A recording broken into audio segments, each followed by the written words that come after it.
Hey everybody, Rachel here from Rachthestamper.com, and today I'm going to show you how to make a really simple Christmas card. Really, you can make it anything, but since we're using ornaments, I'll say Christmas card. Seasonal, holiday, Christmas, maybe birthday, who knows. If you have a friend who has a Christmassy birthday, this might be perfect too. We're going to use we're going to use a sentiment. I'm really not sure which one. Oops, as of yet. But we're going to use the sentiment from the stamp set, but mainly this is focusing on the dies. If you do purchase this together, you do get a 10% savings, which is a great bonus. So I'm going to show you what we're going to do today. We are going to use a base of Evening Evergreen 4 1/4 by 11, scored at 5 1/2. We're also going to use some Stampin' blends. I have light and dark shaded spruce, and then I have the number 100. You could use something lighter or darker. It's basically to color in part of the branch for this die that we're going to be using today. Okay, I'm going to show you, we're going to actually use this on a piece of scrap. This was a really cool idea that I saw on Pinterest, but I adapted it a little bit differently. So we do have some of the distressed gold, which I have one of these cut. This is using the deckled rectangles, and then we have the next smaller size down. We kind of just want a window. You could definitely use a larger window if you wanted to, just kind of depends on what you prefer. And then I have a piece of scrap. You can see this has cobwebs. This is a really old folder that we had, but I'm going to use that. And then the other thing that we need, you could do gold foil. You could, again, do the distressed gold, whatever you have. If you have some old glimmer paper. So I'm going to kind of use a combination of these things and show you what we're going to do today. But pretty simple. So we're going to also use the little ribbon. Okay, and I think instead, just to change it up, I'm going to cut that out of this distressed gold. And then I also need to cut out my ornament. Again, you could use any of the 3 ornaments. It has 3 different shapes. We're going to actually cut this twice. The first time is going to be on the deckled gold. I think that's what maybe it's called distressed gold. Distressed gold. I'm getting deckled and distressed mixed up. You could also use some foil if you have it. And then we're going to cut it again on glimmer paper. This is probably Dazzling Diamonds, which is very old, but again, just using something that I have. So I'm going to cut these out, and then I'm going to go ahead and cut this again. Okay, but what we're going to do first is we're going to do this so we can also do the die cut at the same time. So basically what you're going to do is you're going to take your dark marker. So you could use evergreen if you wanted to do that, but I think the spruce really pops. So you're going to just take, and I'm going to kind of eyeball where I want this to go. It doesn't have to be super large, but you're going to take your brush tip and just color in a couple spots, and you're going to kind of get that cobweb you can see, but it doesn't matter because it's going to cover it up. Then you're going to take your light, and you're just going to kind of cross blend that in a little bit. You're going to need to go back again a little bit with your dark once you die cut this, but this will give you a good area of where you want to cut it. And then you're going to go in with your number 100 or whatever you decide to use and just kind of bring a stem-ish area. So I'm just kind of eyeballing this. Make sure I did this. Go over here a little bit more, just like so. All right, so what we're going to do is we're going to die cut. We're going to die cut this in this vicinity. We're going to die cut these other pieces. So just give me 1 second. I'm going to cut these 2, and then I have to go back and cut this.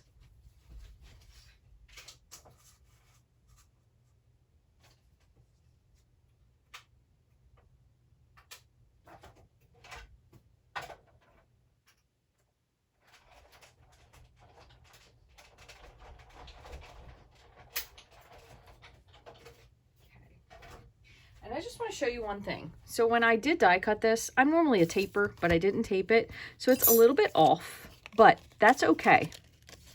It kind of also flattens out a little bit of the cobwebs there, but honestly, you can't see them. So this one, we're going to need to do a little bit of fixing. And we're going to pull out our little ribbon, and going to pull out our outline. Now, if any of the inside falls out, it doesn't matter, and I'll show you why. So we're now going to go back once more, and we're going to cut this. Now, you remember when we use this glimmer paper, it kind of has a backing to it, so it doesn't really pop out super easily, which is going to actually work in our advantage today because we don't want to pop it out. We want to leave it as is. So we're going to put this down, and I'm going to run this through the die cut machine. Be right back.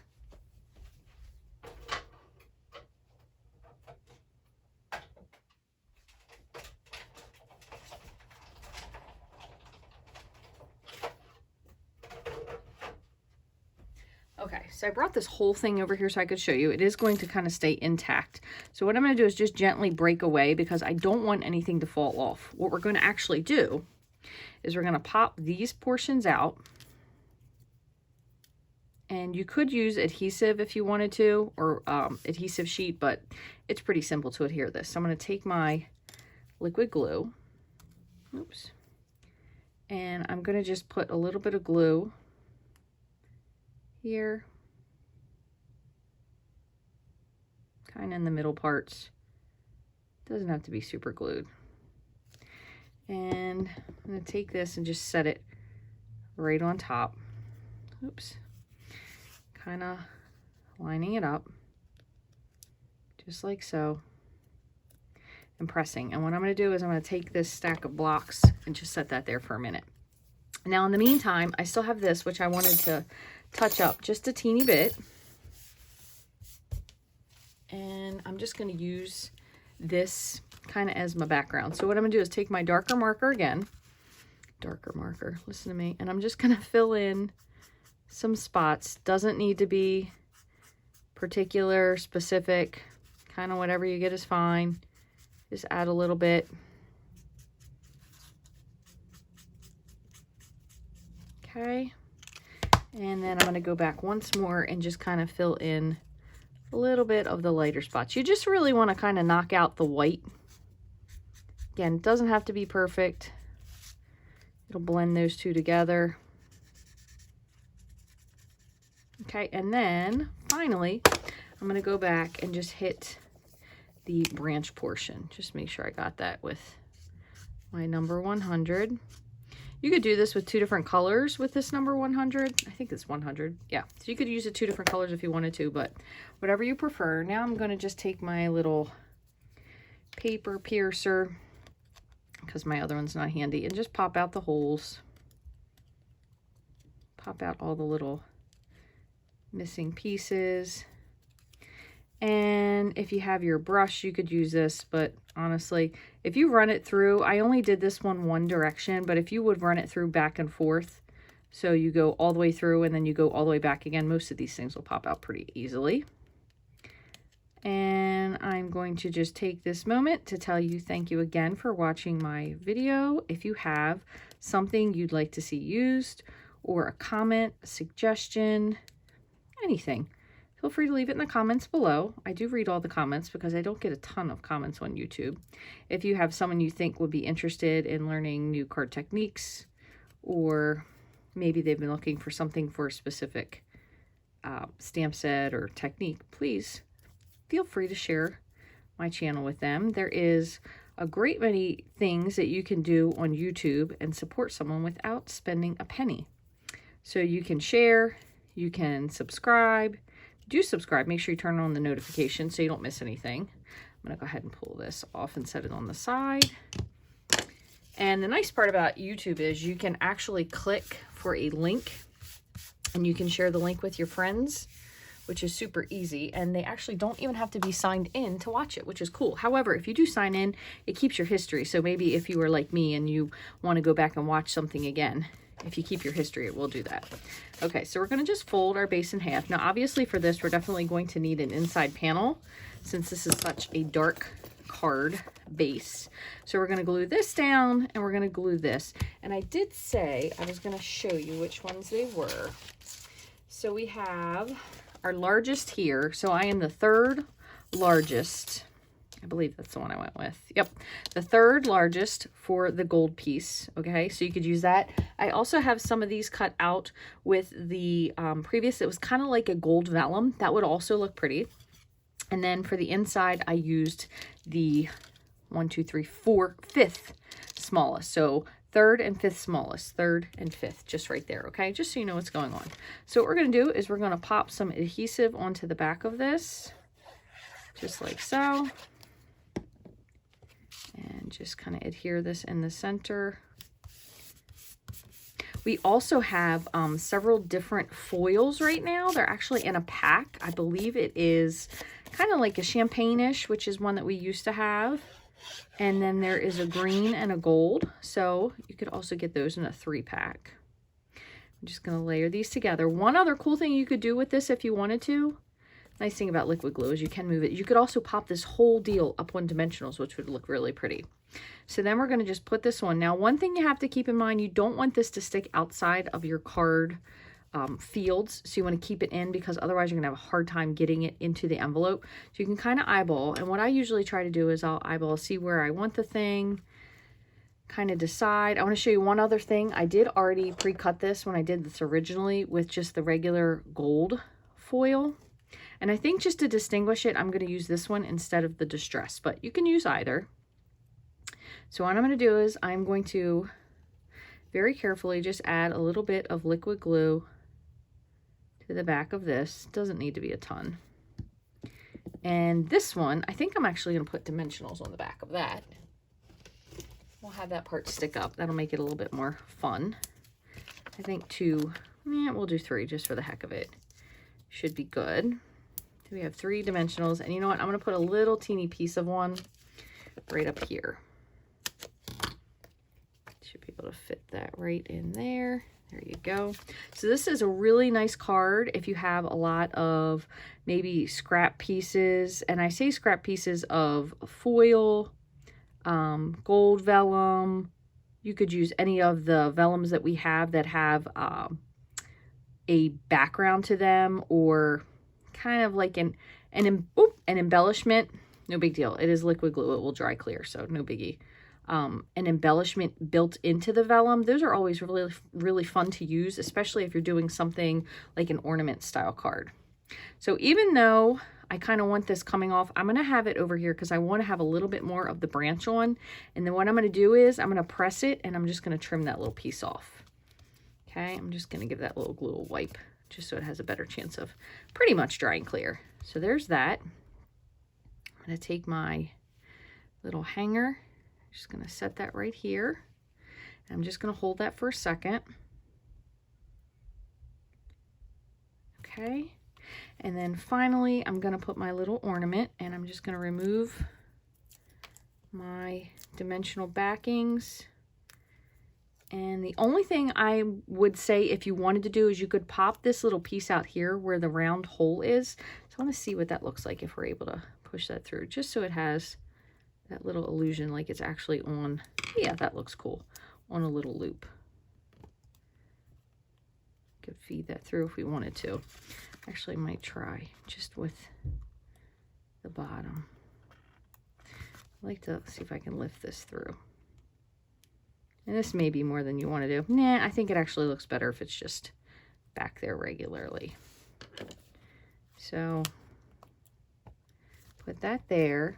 Now this one I did earlier, this was cut with that same color glimmer paper, but I used gold. So just to overlay if you wanted to do that instead. And then you could have used the little distress gold piece to hang this back here. So lots of different options for what you want to do. I am going to, now that this is on here and dried, I'm just going to snip that off just like that. So we have our little branch. So the only other thing we really need is some sort of a greeting. Now I am going to say that I like these type of cards because they kind of give something to it without having a lot, but I still feel like it kind of needs some sort of a sentiment. So I think I'm going to use Christmas greetings. And since we don't really have any red, I think I'm going to do it in red. And I just want a little scrap. And this is always when we get to the difficult part. I think I'm going to go with cherry cobbler.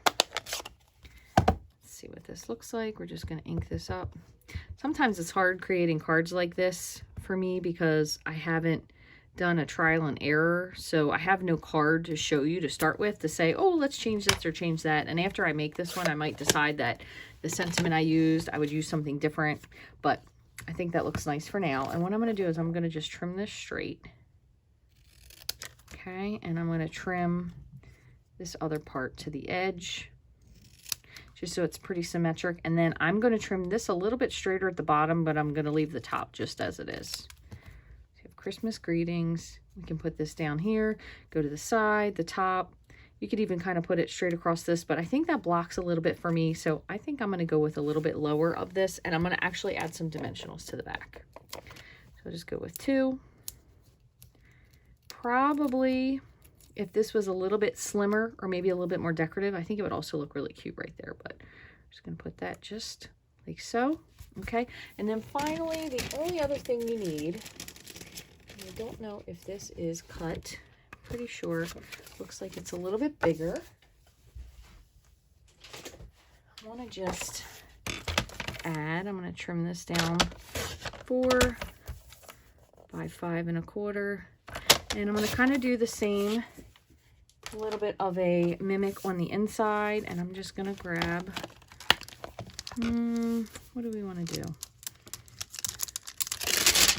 Just going to do this. I'm going to do this. So this is a long ornament. And I'm going to do a cherry cobbler.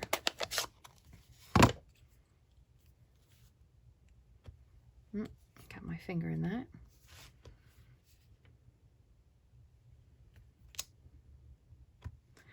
One more. Oops. Let's see if I can line that up. That might not. Yeah, that's all right. We're going to flip over. We're going to flip over and we're going to do it again. So I'm going to start with my shorter one. That's why I don't adhere these until after I'm sure I haven't messed it up in any way. I'll just put a little one up here so it's kind of out of the scene. So that looks nice. I'm going to leave those like that. I'm going to leave the rest of the inside blank, but I'm not going to leave this way. I'm going to show you one other thing that you can do. Something really simple. If you have a Wink of Stella pen, again, it doesn't even need to be one that's full. What you're going to do is you're going to take this while you just finish stamping, and you're just going to kind of brush over the inside. And the ink that is in the tip of the Wink of Stella pen will actually just reactivate that ink that you just stamped, and then you can color it in. Now, I'm not going to do anything up top here. That way it kind of gives focus to what we did. Got a little spot down here I missed. And also it kind of fills it in, but it's still a little bit lighter. We'll just do this little spot right here. Okay, just like that. Now you do want to make sure when you use your pen, your Wink of Stella, regardless of if it is or isn't full, that you always wipe it off. That way if you use it for something different, it doesn't bleed. And then I'm going to just take some liquid glue. Come on, maybe that one's not cooperating.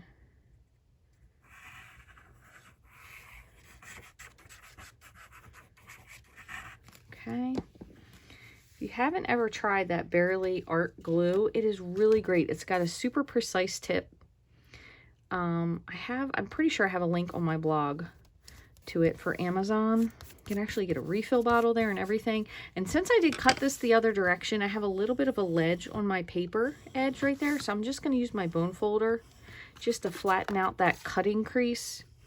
It happens to me quite often because I cut so much paper that I go through blades pretty quickly, unfortunately. But I think that's super, super, super cute. Gives you plenty of room to write something, or you could add another sentiment to it. Plus, it also kind of brings the same color to the inside of the card. So I want to thank you guys so much again for joining me. This was a card that I created for my club as we were going along, which is kind of fun because normally I show you guys one that I've made and then I'll make a second version of it. But again, this is pretty simple. So you're just going to use a light and a dark Stampin' blend, same colors. You could use evergreen if you wanted to keep with the theme. This was shaded spruce. Oh my goodness, we have so many of them that you could choose. You could do soft succulent. You could do, what else do we still have? Clover is retired, but you could do mint. You could, if you still have jade, you could do jade.